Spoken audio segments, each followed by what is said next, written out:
Assalamualaikum warahmatullahi wabarakatuh. Bismillahirrahmanirrahim. Alhamdulillahi rabbil alamin. Wassalatu wassalamu ala asyrafil anbiya'i wal mursalin sayyidina wa habibina wa syafi'ina wa maulana Muhammadin wa ala alihi wa sahbihi ajma'in. Amma ba'du. Para sahabat-sahabatku yang selalu dimuliakan oleh Allah Subhanahu wa taala, semoga kita semuanya selalu ada dalam lindungannya. Salawat dan salam kita haturkan kepada junjungan kita baginda agung Nabi besar Muhammad sallallahu alaihi wasallam, dan semoga kita semuanya dimudahkan dari segala urusan, dilancarkan rezekinya, dijauhkan dari segala berbagai musibah, dijauhkan dari segala kejelekan zahir dan batin, dan mudah-mudahan kita semuanya kelak mendapatkan syafaat dari baginda Rasul Muhammad sallallahu alaihi wasallam. Nah, ini para sahabat-sahabatku, kisah singkat Imam Bukhari.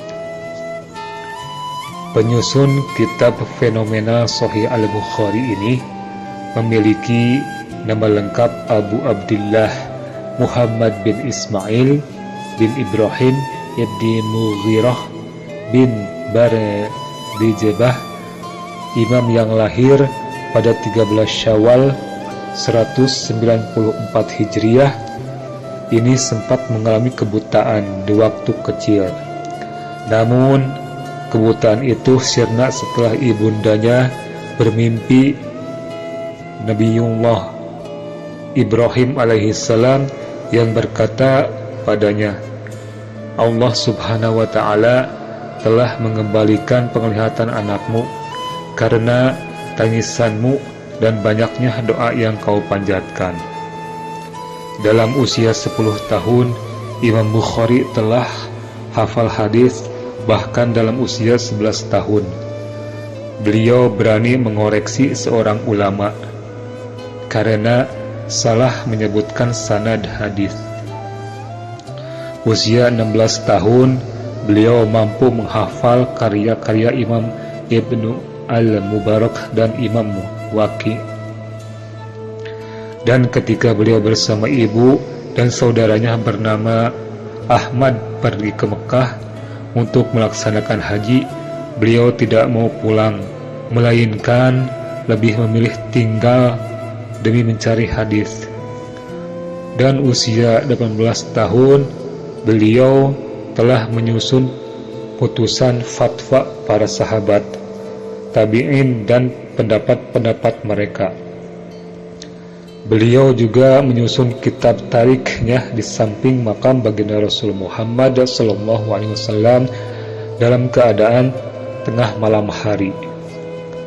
Pada suatu hari, beliau pernah berselisih pendapat dengan ulama fiqih Marwa, padahal beliau masih kecil, hingga beliau diejek.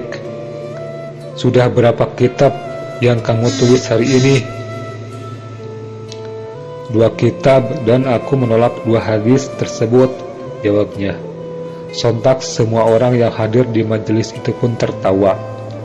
Namun di antara syekh yang hadir berkata, jangan ditertawakan, karena suatu saat kalian yang akan ditertawakan olehnya. Imam Bukhari banyak melakukan perjalanan dalam mencari hadis ke Balakhah, ke Marwa, ke Naisabur, ke Rai, ke Baghdad, ke Bashrah, ke Kufah, ke Mekah, ke Madinah, ke Mesir, dan ke Syam. Di antara guru-guru beliau adalah Maki bin Ibrahim, Abadan bin Utsman, Yahya bin Yahya, Ibrahim bin Musa, Abi Ashim al-Nabil, Ubaidullah bin Musa, dan masih banyak lagi yang lainnya. Beliau juga telah melahirkan ulama-ulama besar seperti Abu Isa al-Tirmizi, Abu Hatim, Ibrahim bin Ishaq al-Harbi, dan lain-lain. Imam Muslim pernah mendatangi Imam Bukhari dan berkata, biarkan aku mencium kedua kakimu, wahai gurunya para guru, tuanya para ulama, hadis dokternya hadis dalam menghilangkan ilat di dalamnya. Abu Yazid pernah mengatakan, suatu hari aku tidur di antara rukun Yamani dan makom Ibrahim, lalu aku bermimpi bertemu baginda Rasul Muhammad sallallahu alaihi wasallam dan bersabda, "Wahai Abu Yazid, sampai kapan kamu hanya mempelajari kitabnya Imam Asy-Syafi'i, dan kenapa tidak kau pelajari juga kitabku? Wahai Rasulullah sallallahu alaihi wasallam, kitab apa yang engkau maksud?" Beliau bersabda, Jami' al-Sahihnya Muhammad bin Ismail al-Bukhari. Berkenaan dengan kitab sahihnya, beliau tidak akan menulis satu hadis di dalamnya kecuali setelah mandi dan sholat 2 rakaat. Dan beliau tidak memasukkan satu hadis pun dalam kitabnya kecuali hanya hadis sahih saja. Namun tidak semua hadis sahih beliau masukkan ke dalamnya karena takut akan memperpanjang pembahasan. Imam Bukhari suatu hari sedang mendikte hadis yang sangat banyak sekali kepada muridnya, dan beliau khawatir muridnya bosan. Beliau pun memberi semangat kepada muridnya dengan mengatakan, "Perbaikilah dirimu, sungguh ahli musik pasti akan bersama ahli musik lainnya. Begitu pula dengan ahli keterampilan dan bisnis. Sedangkan kalian adalah ahli hadis yang akan bersama Nabi Muhammad SAW dan para sahabatnya." Ada 3 hal sifat terpuji yang dikatakan oleh Husain bin Muhammad al-Samarqandi tentang Imam al-Bukhari. Yang pertama, beliau itu sedikit bicaranya. Yang kedua, tidak tamak. Yang ketiga, tidak sibuk dengan urusan manusia. Karena beliau disibukkan dengan ilmu, bahkan setiap bulannya beliau mendapat 500 dirham, namun diinfakkan semuanya. Sebelum wafat, beliau sempat sakit parah, dan ketika akan dibawa ke kota Samarqandi, beliau berkata, "Aku sudah lemas." Kemudian beliau pun dibaringkan kembali, dan beliau berpesan agar dikafani 3 buah baju putih, bukan gamis dan bukan sorban. Imam yang memiliki postur tubuh kurus dan sedang ini menghembuskan nafas terakhirnya pada malam Sabtu, malam Idul Fitri tahun 256 Hijriah setelah sholat Isya. Dalam usia 62 tahun kurang 13 hari. Beliau dimakamkan esok harinya setelah zuhur.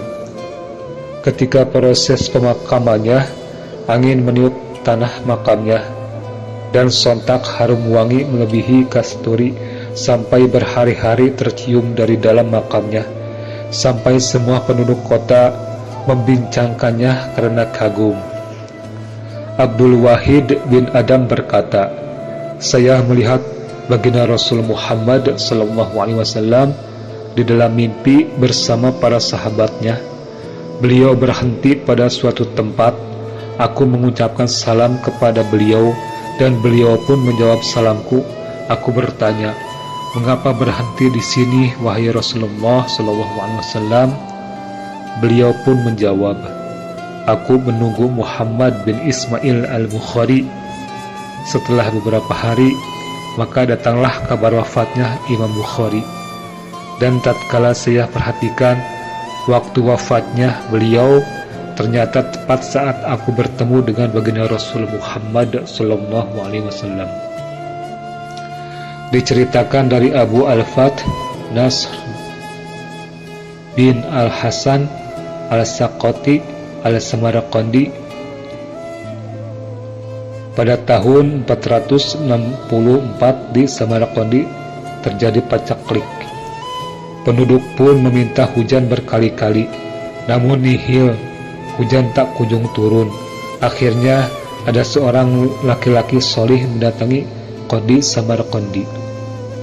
"Aku memiliki suatu pandangan yang harus aku ungkapkan kepadamu. Apa itu? Tanya sang qadi. Hendaknya kamu beserta para penduduk kota Samarqandi pergi ke makom Imam Bukhari yang berada di Khartang. Kita minta hujan di samping makamnya. Semoga Allah Subhanahu wa Ta'ala memberikan hujan kepada kita. Sungguh bagus sekali pendapatmu, puji sang qadi. Akhirnya sang qadi dan orang-orang pun menuju ke makam sang imam dan meminta hujan kepada Allah Subhanahu wa Ta'ala di samping makamnya sambil menangis.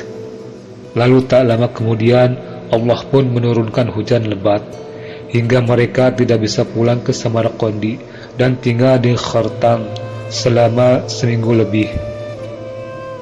Karena jarak antara Khartang dan Samarqandi 3 mil,